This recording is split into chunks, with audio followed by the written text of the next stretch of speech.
Hello friends, good morning. നമ്മുടെ Kerala T V സീരിയലിലേക്ക് എല്ലാവർക്കും സ്വാഗതം. നന്ദ ലക്ഷ്മിയെ വിളിച്ച് തൻ്റെ ഉള്ളിലെ പരിഭവങ്ങളും വിഷമങ്ങളും പരാതികളും ഒക്കെ ഇങ്ങനെ പറയുമ്പോൾ ഇതെല്ലാം കേട്ടുകൊണ്ട് ദേ ഒരു മൂരാച്ചി അവിടെ വന്നിങ്ങനെ നിൽക്കുന്നു. അത് വേറെ ആരുമല്ല, പിങ്കി. അപ്പോൾ പിങ്കിക്ക് മനസ്സിലായി എന്തോ ഒന്ന് സംഭവിച്ചിട്ടുണ്ട് എന്നുള്ളത്. എന്നിട്ട് ഇങ്ങനെ ചെവിയോർത്ത് നിൽക്കുക എന്താ സംഭവിച്ചതെന്ന് അറിയാനായിട്ടെ. അപ്പോൾ ഇവർ അമ്മയും മോളും കൂടെ ഫോണിൽ സംസാരിക്കുന്നതേ. അപ്പോൾ മോൻ വരുമ്പോൾ ഇതെല്ലാം ചോദിച്ചിട്ടെ അവനെ ഞാൻ ഇനി ഉറങ്ങാൻ വിടുമെന്നും പറഞ്ഞ് ലക്ഷ്മി നന്ദയെ സമാധാനിപ്പിക്കുന്നു. എൻ്റെ പൊന്നുമോൾ ഇങ്ങു വാ, എൻ്റെ മോൾ വിഷമിക്കല്ലേ എന്നും പറഞ്ഞ് സമാധാനിപ്പിച്ച് ഫോൺ അങ്ങ് കട്ട് ചെയ്തു. അത് കഴിഞ്ഞ് പിന്നെ കാണിക്കുന്നത് നമ്മുടെ ലക്ഷ്മി തിരിയുമ്പോൾ പിങ്കി ഭയങ്കര സന്തോഷത്തോടെ ഇങ്ങനെ നിൽക്കുന്നതാണ്. അപ്പോൾ ഇത് കണ്ടപ്പോൾ ചോദിച്ചു, എന്താ പിങ്കി, നീ എന്തിനാ ഈ ബൈക്കിൽ വന്ന് ഇങ്ങനെ നിൽക്കുന്നത്? ഒന്നുമില്ല, ഞാൻ വെറുതെ ഇതുവഴി വന്നപ്പം മറ്റുള്ളവർ സംസാരിക്കുന്നത് ഒളിഞ്ഞു നിന്ന് കേൾക്കുന്നതേ അത്ര നല്ല സ്വഭാവമൊന്നും അല്ല കേട്ടോ എന്ന് പറഞ്ഞു. അയ്യേ, ഞാൻ ഒളിഞ്ഞു നിന്ന് കേട്ടതൊന്നുമല്ല, അതൊക്കെ അമ്മായിക്ക് വെറുതെ തോന്നുന്നതാണെന്ന് പറഞ്ഞു. തോന്നുന്നതൊന്നുമല്ല, നീ ചെയ്യുമെന്ന് എനിക്ക് നന്നായിട്ട് അറിയാം എന്നും പറഞ്ഞ് അന്നേരത്തേക്കും പുള്ളിക്കാരി ഉള്ള കാര്യം അങ്ങ് പിങ്കിയുടെ മുഖത്ത് നോക്കി പറയുകയും ചെയ്തു. അത് കഴിഞ്ഞ് അങ്ങ് പോയി നമ്മുടെ ലക്ഷ്മി. അപ്പോൾ ഞാൻ ആഗ്രഹിച്ച കാര്യങ്ങളൊക്കെ നടന്നു, എന്തായാലും എനിക്ക് സന്തോഷമായി എന്ന മട്ടിൽ പിങ്കി അവിടെ അങ്ങനെ നിൽക്കുന്നു. അങ്ങനെ പിങ്കിയെക്കുറിച്ചുള്ള ആ ഒരു ചിന്തയായിട്ടാണ് ലക്ഷ്മി പോയത്. ഇതിനകത്ത് എന്തെങ്കിലും കളിച്ചിട്ടുണ്ടായിരിക്കുമോ എന്നൊരു സംശയം. അങ്ങനെ മനസ്സിൽ ആ ഒരു ചിന്ത കയറി. ശരിക്കും അത് 100% സത്യമായ കാര്യമാണ്. പക്ഷേ പിങ്കിക്കതും ചിന്തിക്കാനുള്ള ബോധം പോയില്ല, ലക്ഷ്മിമായ്ക്കത് മനസ്സിലാകും എന്നുള്ളത്. അങ്ങനെ അതും കഴിഞ്ഞിട്ട് നമ്മുടെ നന്ദ കോളേജ് വിട്ട് വീട്ടിലോട്ട് വന്നു. വീട്ടിലേക്ക് വന്നപ്പോൾ ലക്ഷ്മി അവിടെയുണ്ട്. ലക്ഷ്മിയും അതുപോലെ തന്നെ പിങ്കിയും എല്ലാവരും കൂടി അങ്ങ് വന്നു. നന്ദയാണ് വിഷമിച്ച് വന്നപ്പോൾ മോളെ എന്നും പറഞ്ഞ് ലക്ഷ്മി സമാധാനിപ്പിക്കുകയാണ്. എൻ്റെ പൊന്നുമോള് വിഷമിക്കരുത്, ഗൗതം അങ്ങനെ ചെയ്യില്ലെന്ന് തന്നെയാണ് ഇപ്പോഴും ഞാൻ വിശ്വസിക്കുന്നത്. അവനങ്ങനെ ഒരിക്കലും ചെയ്യാൻ കഴിയില്ലെന്നൊക്കെ പറഞ്ഞപ്പം ഒരിക്കലും അങ്ങനെയല്ല, തീർച്ചയായും ഇത് ഗൗതം സാറ് തന്നെയാണ് ചെയ്തത്. ഗൗതം സാറിന് ഞാൻ ഡാൻസ് കളിക്കുന്നത് ഇഷ്ടമുണ്ടായിരുന്നില്ല, അതുകൊണ്ടാണ് ഇങ്ങനെയൊക്കെ സംഭവിച്ചത് എന്നൊക്കെ പറഞ്ഞു. അപ്പോൾ പിങ്കി ഇതിൻ്റെ ഇടയ്ക്ക് കയറി, നീ എന്താ ഈ പറയുന്നത്? ഗൗതം അങ്ങനെയൊക്കെ ചെയ്യുമോ? അങ്ങനെ ചെയ്താൽ ഗൗതത്തിൻ്റെ ഇതെന്താകും എന്നൊക്കെ ചോദിച്ചു, വലിയ ഡയലോഗും കാര്യങ്ങളും ഒക്കെ. അപ്പോൾ മോളോട് പറഞ്ഞു, മോൾ മറ്റാരും പറയുന്നത് കേൾക്കണ്ട, എന്തായാലും എൻ്റെ മോൾ പോയി റെസ്റ്റ് എടുക്കുക, അല്ലെങ്കിൽ ഒന്ന് ഫ്രഷ് ആയി വാ. ഗൗതം വന്നതിന് ശേഷം നമുക്ക് ഗൗതവുമായി സംസാരിച്ച് അതിൻ്റെ സത്യാവസ്ഥ എന്താണെന്ന് കണ്ടുപിടിക്കാമെന്ന് പറഞ്ഞു. അത് കേട്ടപ്പം എനിക്ക് വേറെ ഒന്നിനുമല്ല അമ്മേ വിഷമം. ഞാൻ കാരണം ഞങ്ങളുടെ കോളേജിൻ്റെ ചാമ്പ്യൻഷിപ്പാണ് നഷ്ടപ്പെട്ടത്. എൻ്റെ ഭർത്താവ് കാരണം എൻ്റെ കോളേജിന് ഇങ്ങനെയൊരു ദുരന്തമുണ്ടാകുന്നത് അത് എന്നെ എത്രത്തോളം ബാധിക്കുന്ന കാര്യമാണ് എന്നൊക്കെ ചോദിച്ചുകൊണ്ട് അങ്ങനെ നമ്മുടെ നന്ദ ഇങ്ങനെ ചോദിക്കുന്നു. അപ്പം നന്ദ അത് ചോദിക്കുന്നത് കേട്ട് കഴിഞ്ഞപ്പോഴും ലക്ഷ്മിക്ക് പറയാൻ മറുപടിയൊന്നുമില്ല. പിങ്കി ആണെങ്കിൽ വളരെ ഹാപ്പി എന്ന് പറഞ്ഞാൽ വളരെ ഹാപ്പി. അങ്ങനെ അവിടെ ആ ഒരു സംസാരത്തിൻ്റെ ശേഷം കുറച്ച് കഴിഞ്ഞപ്പോഴേക്കും നമ്മുടെ ഗൗതം അകത്തേക്ക് കയറി വന്നു. ഗൗതം കയറി വന്നു കഴിഞ്ഞപ്പോൾ ഇവർ 3 പേരും കൂടെ സംസാരിച്ചുകൊണ്ട് നിൽക്കുമല്ലേ.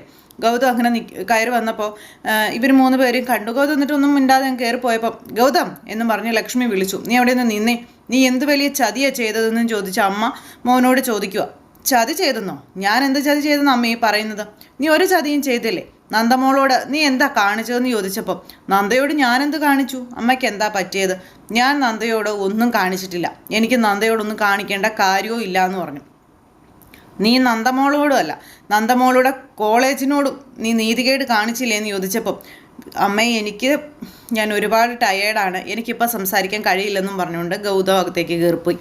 ഗൗതം അകത്തേക്ക് കയറിപ്പോയപ്പോൾ കണ്ടോ, ഗൗതം സാർ എല്ലാത്തിൽ നിന്നും ഒഴിഞ്ഞു മാറുക, എല്ലാം ചെയ്തു വെച്ചിട്ട് ഗൗതം സാറ് എല്ലാത്തിൽ നിന്നും ഒഴിഞ്ഞു മാറുന്നതാണെന്നും പറഞ്ഞ് അങ്ങനെ കുറേ ഡയലോഗും കാര്യങ്ങളും. അപ്പം മോള് വിഷമിക്കല്ലേ, എൻ്റെ പൊന്നുമോള് വിഷമിക്കല്ലേ, നമുക്കിതിനൊരു തീരുമാനം ഉണ്ടാക്കാം എന്നും പറഞ്ഞ് അമ്മായിയമ്മ മരുമോളോട് പറയണം. അങ്ങനെ ഇവർ തമ്മിൽ ഈ കാര്യവും സംസാരിച്ചു. ഇത് കഴിഞ്ഞപ്പോൾ ഭയങ്കര സന്തോഷത്തിൽ പിങ്കി ഇങ്ങനെ അവിടെ നിൽക്കുക. ഇവർ തമ്മിൽ അടിയാവുകയും ചെയ്തു. നന്ദയുടെ ഡാൻസും നടന്നില്ല, മൊത്തത്തിൽ സീനായല്ലോ. ഇതും കഴിഞ്ഞ് പിങ്കി നേരെ അപ്പുറത്തേക്ക് ചെന്നു. അപ്പോൾ മോഹിനിയുമായിട്ട് സംസാരിക്കുന്നു. മോഹിനി ചോദിച്ചു, എന്തായി? ഗൗതം വന്നു കഴിഞ്ഞപ്പോൾ നന്ദ എന്താ പറഞ്ഞേ? അപ്പോൾ അറിയാനുള്ളൊരു ആകാംക്ഷ, എന്താ പറഞ്ഞേ? അത് പിന്നെ അവർ തമ്മിൽ വലിയ സ്വരച്ചേർച്ചയിലുള്ളതായിട്ടൊന്നും എനിക്ക് തോന്നുന്നില്ല. വഴക്കുണ്ടാകും. പിന്നെ വഴക്കുണ്ടാകാതെ ഭർത്താവിൻ്റെ കൂടെ മര്യാദയ്ക്ക് അടങ്ങി ഒതുങ്ങി ജീവിക്കേണ്ട കാര്യമല്ലേ അവൾക്കുള്ളൂ. നമ്മളെല്ലാം പെണ്ണുങ്ങളല്ലേ, നമുക്കെല്ലാവർക്കും ഓരോ കഴിവുകളില്ലേ? എന്താ നമുക്കൊന്നും ഒരു കഴിവില്ലാതെ ജനിച്ചവരാ? പക്ഷേ ഒരാളുടെ താലി കഴുത്തിൽ വീണ് കഴിഞ്ഞാൽ പിന്നെ അയാളുടെ ചൊൽപ്പടിക്ക് നിൽക്കണം, അയാൾ പറയുന്ന കാര്യങ്ങൾ കേട്ട് വേണം ജീവിക്കാൻ. എന്താ മോളെ അങ്ങനെയല്ലേ എന്ന് ചോദിച്ചപ്പോഴേക്കും എന്നും പറഞ്ഞുകൊണ്ട് ഇങ്ങനെ നിൽക്കുമോ പിങ്കിക്ക് അതിന് മറുപടി പറയാനുള്ള യോഗ്യതയില്ലല്ലോ. പിങ്കി വെറും തറയാണല്ലോ. അതുകൊണ്ട് തന്നെ പിങ്കിക്ക് അങ്ങനെ ഭർത്താവിൻ്റെ ചൊൽപ്പടിക്ക് നിൽക്കണം എന്ന് തല നിവർത്തി അല്ലെങ്കിൽ ശിരസുയർത്തി നിന്ന് പറയാനുള്ള അവകാശം, അധികാര, യോഗ്യതയോ ഇല്ല. അപ്പോൾ ഇതിൽ മിണ്ടാട്ടം മുട്ടി നിൽക്കുന്ന നമ്മുടെ പിങ്കിയെ കണ്ട് സന്തോഷത്തോടെ നമ്മുടെ ലക്ഷ്മി അങ്ങോട്ടേക്ക് വരിക. അതിനെ പിങ്കിക്ക് മറുപടി പറയാൻ പറ്റില്ലെന്നും പറഞ്ഞുകൊണ്ട്, എൻ്റെ മോനെ നിങ്ങളാരും കുറ്റപ്പെടുത്തുമൊന്നും വേണ്ട. അങ്ങനെ ഒരാളുടെ താലി കഴുത്തിൽ വീണു എന്ന് കരുതി സ്വന്തം ജീവിതം ബലിയേടാക്കേണ്ട ഗതികേടൊന്നും ഒരു പെൺകുട്ടികൾക്കും വരില്ല. എൻ്റെ മോൾക്ക് അങ്ങനെ വരേണ്ട യാതൊരു കാര്യമില്ല. കാരണം ഭാര്യയെ താലി കെട്ടി ഇടം വലം തിരിക്കാൻ വിടാതെ പിടിച്ചു കെട്ടിയിരുന്ന ഒരു മൂരാച്ചിയൊന്നും അല്ല എൻ്റെ മോൻ. എല്ലാ സ്വാതന്ത്ര്യങ്ങളും കൊടുത്തു തന്നെ ഭാര്യയെ കൂടെ നിർത്താൻ കഴിവുള്ളവനാണ്. എൻ്റെ മോൻ ഒരിക്കലും ഇത് ചെയ്യില്ലെന്ന് എനിക്ക് നല്ല ബോധ്യമുണ്ട്. പക്ഷെ ഇതിനകത്ത് കളിച്ചിരിക്കുന്നവരാരായിരുന്നാലും അവരെ വെറുതെ വിടാൻ ഉദ്ദേശിച്ചിട്ടില്ല. എൻ്റെ ഗൗതത്തിനെ കൊണ്ട് തന്നെ ഇതിനുള്ള ശിക്ഷ ഞാൻ കൊടുപ്പിച്ചിരിക്കും എന്നും പറഞ്ഞ് നമ്മുടെ ലക്ഷ്മി അവിടെ നിന്ന് ഇതിനെപ്പറ്റി അങ്ങ് പറയണം. അത് കേട്ടപ്പോൾ പിങ്കിയുടെ ഭാവം അങ്ങ് മാറി. പിങ്കിക്ക് പേടിയായി. കാരണം ഇത്രയും വലിയൊരു കള്ളത്തരം ചെയ്തു വെച്ചിട്ട് ഒരു കള്ളത്തരത്തിൽ നിന്ന് തലനാരിഴയ്ക്ക് രക്ഷപ്പെട്ട് മാറി നിന്നതേ ഉള്ളൂ. അപ്പോഴേക്കും അടുത്ത ചതിക്കണി ഒരുക്കിയല്ലോ. അതുകൊണ്ട് തന്നെ ഇതൊരുക്കിയവരെ ഞാൻ വെറുതെ വിടില്ലെന്ന് നമ്മുടെ ലക്ഷ്മി തറപ്പിച്ചങ്ങ് പറയുകയും ചെയ്തു. അത് കേട്ട് ആശാത്തി ചെറുതായിട്ടൊന്ന് പേടിച്ചു. അങ്ങനെ പേടിച്ച് അവിടെ അങ്ങനെ നിൽക്കുക. അങ്ങനെ ആ ഒരു സംസാരവും ആ ഒരു ഇതും കഴിഞ്ഞ് നമ്മുടെ ലക്ഷ്മി അങ്ങ് പോയി.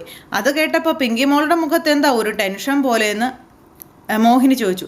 ടെൻഷനോ? എനിക്കോ? എനിക്ക് ടെൻഷനൊന്നുമില്ല, അതും വെറുതെ തോന്നുന്നതാ എന്നും പറഞ്ഞ് അവിടെ നിന്ന് പുള്ളിക്കാരി അങ്ങ് പോയി. ഇതും കഴിഞ്ഞിട്ട് നമ്മുടെ ഗൗതം അവിടെ ഇരിക്കുമ്പോൾ ഗൗതത്തിൻ്റെ അടുത്തേക്ക് ലക്ഷ്മി ചെന്നു. എന്നാലും നീ എന്ത് പണിയാ മോനെ കാണിച്ചതെന്നും ചോദിച്ച്. അവൾക്ക് എത്രത്തോളം സങ്കടമായെന്നറിയാവോ? അത് മാത്രമല്ല, നീ എന്ത് പണിയാ കാണിച്ചതെന്നൊക്കെ അമ്മ ചോദിക്കുക. അമ്മേ, എനിക്കിപ്പോൾ സംസാരിക്കാൻ താല്പര്യമില്ല. എന്തായാലും ഞാൻ കാരണമാണ് നന്ദയുടെ ഡാൻസ് മുടങ്ങിയത്. ഞാൻ കാരണമാണ് നന്ദയുടെ അഭിമാനം പോയത്. പ്രോഗ്രാം കഴിഞ്ഞപ്പോൾ മിഥുനെ ഇറക്കി വിട്ടതും ഞാൻ തന്നെയാണ്. എല്ലാം ഞാൻ ഏറ്റോളാം. ദൈവത്തെ വിചാരിച്ച് എൻ്റെ അടുത്ത് നിന്ന് ഇങ്ങനെ സംസാരിക്കരുത് എന്ന് പറയുമ്പോൾ, മോനെ നീ ഇങ്ങനെ ദേഷ്യപ്പെടാൻ വേണ്ടി അമ്മ പറഞ്ഞതല്ല. ഇത് നിൻ്റെ തലയിൽ പഴി വെച്ചുകൊണ്ട് നിന്നെയും നന്ദയെയും തമ്മിൽ തെറ്റിക്കാൻ വേണ്ടി മറ്റാരോ ഒരുക്കിയ കെണിയാണ്. ആ കെണിയിൽ നീയും നന്ദയും പെട്ടുപോയതാണ്. അതുകൊണ്ട് ആ കെണി ഒരുക്കിയത് ആരാണെങ്കിലും അവരെ വെറുതെ വിടാൻ പാടില്ല. അവരുടെ കള്ളത്തരം അത് പുറത്തു കൊണ്ടുവരിക തന്നെ വേണം എന്നും പറഞ്ഞ് അമ്മ മകനു പറഞ്ഞു കൊടുക്കുന്നു. അതേ ഇതിനൊരു പോംവഴിയുള്ളൂ. നന്ദയുടെ മുന്നിൽ നീ നിൻ്റെ നിരപരാധിത്വം തെളിയിക്കണമെന്ന് പറഞ്ഞു. അങ്ങനെ അമ്മ മകനോട് എല്ലാ കാര്യങ്ങളും വളരെ പോസിറ്റീവായിട്ട് തന്നെ പറഞ്ഞു കൊടുക്കുക. അപ്പം അതൊക്കെ കേട്ടപ്പം ഗൗതവും ആ ഒരു മൈൻഡിൽ തന്നെ, കാരണം തനിക്കിട്ട് പണി തന്നത് ആരായിരുന്നാലും അവരെ നീതിക്ക് മുന്നിൽ കൊണ്ടുവരണം എന്നുള്ള ആ ഒരു ഒറ്റ ചിന്ത നമ്മുടെ ഗൗതത്തിൻ്റെ മനസ്സിലേക്കും വരണം. കാരണം അതങ്ങനെ ചെയ്തേ പറ്റുള്ളൂ. കാരണം സത്യസന്ധമായ കാര്യങ്ങൾ മാത്രം വിജയിച്ചാൽ മതി എന്നുള്ളൊരിതിൽ. അങ്ങനെ അമ്മയും മോനും കൂടി സംസാരിച്ച് കഴിഞ്ഞു. ഇത് കഴിഞ്ഞതിന് ശേഷം പിന്നെ നമ്മുടെ ഗൗതം ഓഫീസിലേക്ക് പോകാനായിട്ട് ഇറങ്ങുന്നു പിറ്റേ ദിവസം. അപ്പം നന്ദയും ഗൗതവും തമ്മിൽ അത്ര രസത്തിലല്ല. നന്ദ വലിയ മൈൻഡോ കാര്യങ്ങളോ ഒന്നും ഇല്ല ഗൗതത്തിന്. അത് കഴിഞ്ഞിട്ട് നമ്മുടെ ഗൗതം ഇങ്ങനെ ഓഫീസിലേക്ക് പോകാൻ ഇറങ്ങുന്ന സമയത്ത് ലക്ഷ്മി യാത്രയാക്കാനായിട്ട് വന്നിരിക്കുന്നു. പെട്ടെന്ന് അങ്ങോട്ടേക്ക് പിങ്കി വന്നു. ഇതിൻ്റെ പിന്നിൽ ആരാണെന്ന് കണ്ടുപിടിച്ചോ എന്നറിയാനായിട്ട്. അപ്പം മിഥുന് നമ്മളുടെ ഡാൻസ് മുടക്കി, അതുപോലെ തന്നെ അത്രത്തോളം നീതികേടൊക്കെ കാണിച്ചു. ആ ഒരു മൈൻഡിൽ ഗൗതത്തിൻ്റെ ചിന്ത മൊത്തത്തിൽ ഇതായിട്ട് ദേഷ്യത്തിൽ നിൽക്കുകയാണ്, നന്ദയോടുള്ള ദേഷ്യത്തിൽ നിൽക്കുകയാണെന്ന് അറിഞ്ഞുകൊണ്ട് ആ പ്രോഗ്രാം മുടക്കിയവനെ അല്ലെങ്കിൽ മിഥുനെ പിടിച്ചുകൊണ്ട് പോയത് ആരാണെന്ന് അറിയാൻ കഴിഞ്ഞോ തുടങ്ങിയ കാര്യങ്ങളൊക്കെ ഇങ്ങനെ ചോദിച്ചു. അങ്ങനെയൊക്കെ ചോദിച്ചപ്പോൾ നമ്മുടെ ലക്ഷ്മി അവിടെ നിന്ന് ഇങ്ങനെ ചിരിക്കുക. ഗൗതം ചോദിച്ചു, പിങ്കിക്ക് എന്തിനാ ഇത്ര ടെൻഷൻ? പിങ്കി എന്തിനാ ഇത്ര ടെൻഷൻ അടിക്കുന്നത്? നന്ദയുടെ ഡാൻസ് അല്ലേ മുടങ്ങിയത്, അതങ്ങ് മുടങ്ങട്ടെ. എന്തായാലും അതിൻ്റെ പിന്നിൽ പ്രവർത്തിച്ച ദുഷ്ടശക്തികൾ ആരായിരുന്നാലും അവരെ ഞാൻ കണ്ടുപിടിച്ചിരിക്കും, തീർച്ചയായിട്ടും കണ്ടുപിടിച്ചിരിക്കും. ഏതായാലും വിഷമിക്കൊന്നും വേണ്ട കേട്ടോ, അതോർത്ത് സങ്കടപ്പെടുകയേ വേണ്ട, അതിൻ്റെ ഒന്നും യാതൊരു ആവശ്യമില്ല എന്നും പറഞ്ഞ് അങ്ങനെ നമ്മുടെ ഗൗതം പിങ്കിക്കിട്ട് ഒരു പണി അങ്ങ് കൊടുത്തു. അപ്പോൾ ഗൗതം പിങ്കിക്കിട്ട് ആക്കി പറയുന്നതാണെന്നും ഒരു പണി കൊടുത്തതാണെന്നുള്ള കാര്യം കൃത്യമായിട്ട് മനസ്സിലാക്കി കളഞ്ഞു നമ്മുടെ ലക്ഷ്മി. എന്നിട്ട് ഇങ്ങനെ നോക്കുക, ഒരു ചിരിയൊക്കെ ചിരിച്ച് ഇങ്ങനെ പിങ്കിയെ തന്നെ നോക്കിക്കൊണ്ട് അങ്ങനെ ഇരിക്കുന്നു. എന്തായാലും പിങ്കി പെട്ടു എന്നുള്ളത് പിങ്കിക്ക് മനസ്സിലായി. ഗൗതം ഒരു കാര്യം നിശ്ചയിച്ചിറങ്ങിയാൽ അതിൻ്റെ സത്യസന്ധമായ ഉത്തരമായിട്ടേ തിരിച്ചു വരികയുള്ളൂ എന്നറിയാം. അതുകൊണ്ട് പേടിച്ച് വരച്ച് പിങ്കി അങ്ങനെ ഇരിക്കുന്ന ഒരു രസകരമായ എപ്പിസോഡാണ് ഇന്നത്തേത്. അപ്പോൾ എല്ലാവരും കാത്തിരുന്ന് കാണണം. ആരും തന്നെ മിസ് ചെയ്ത് കളയരുത്. എല്ലാവർക്കും നല്ലൊരു ദിവസം ആശംസിക്കുകയാണ്.